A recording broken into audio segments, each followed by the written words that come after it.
खबर मध्य प्रदेश के मुरैना से, जहां पर एक पत्नी ने अपने ही पति की हत्या कर दी है। लाठी डंडों से पीटकर पति की हत्या कर दी गई। बताया जा रहा है कि अपनी मां के साथ मिलकर पति का मर्डर किया गया है। 2 साल पहले ही पत्नी ने लव मैरिज की थी। शादी के बाद से ही पति पत्नी में किसी बात को लेकर विवाद चल रहा था। पुलिस ने आरोपी मां बेटी को अब गिरफ्तार कर लिया है। बानमौर थाना क्षेत्र की घटना है। तो पूरा देश जहां पर करवा चौथ में अपने पति की लंबी उम्र के लिए कल व्रत रखने वाला है, तो दूसरी तरफ मुरैना से यह खबर सामने आई है, जहां पर एक पत्नी ने खुद ही अपनी मां के साथ मिलकर अपने ही पति को मौत के घाट उतार दिया। बताया जा रहा है कि लव मैरिज थी और लव मैरिज के बाद ही पति पत्नी में बनती नहीं थी और ऐसे में मौत के घाट अपने पति को ही एक पत्नी ने उतार दिया।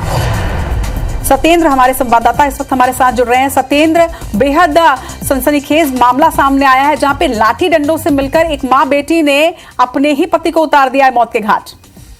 बिल्कुल, ये बामौर थाना इलाके के बामौर कस्बे का ही पूरा मामला है और इस पूरे घटनाक्रम में ये निकल कर आया है कि चूंकि इसकी जो शादी पहले एक जगह हो चुकी थी, लेकिन जब वहां पर विवाद हुआ वहां से तो एक बताते हैं कि विदा टाइप की हो जाती है। तो एक ड्राइवर के साथ में इसकी लंबे समय से लव मैरिज थी और उसके बाद में इन्होंने शादी कर ली। शादी के बाद में फिर इन दोनों में आपस में चूंकि हो सकता है कि जो पति है वो उसके जो काम धंधे थे वो कहीं ना कहीं उनमें नुकसान होने लगा। तो इस कारण से इनकी रोज विवाद होते थे। विवाद के कारण जब इस लड़की और उसकी मां ने दोनों ने ही मिलकर लाठी डंडों से इसकी मारपीट की और जब तक उसके वो मौत के घाट नहीं उतर गया था तब तक उन्होंने नहीं। उसके बाद आसपास के लोगों ने पुलिस को इस पूरे मामले की सूचना पुलिस को दी, तो पुलिस मौके पर पहुंची और पुलिस ने तत्परता दिखाते हुए, चूंकि माँ बेटी दोनों फरार की, चूंकि वो मुरैना की रहने वाली नहीं थी, राजस्थान की रहने वाली थी, तो इसलिए वो भगने की जुगाड़ में थी हत्या करके। लेकिन पुलिस ने घेराबंदी कर उन दोनों को गिरफ्तार कर लिया है। उसके बाद अब उनसे पूछताछ की जा रही है कि और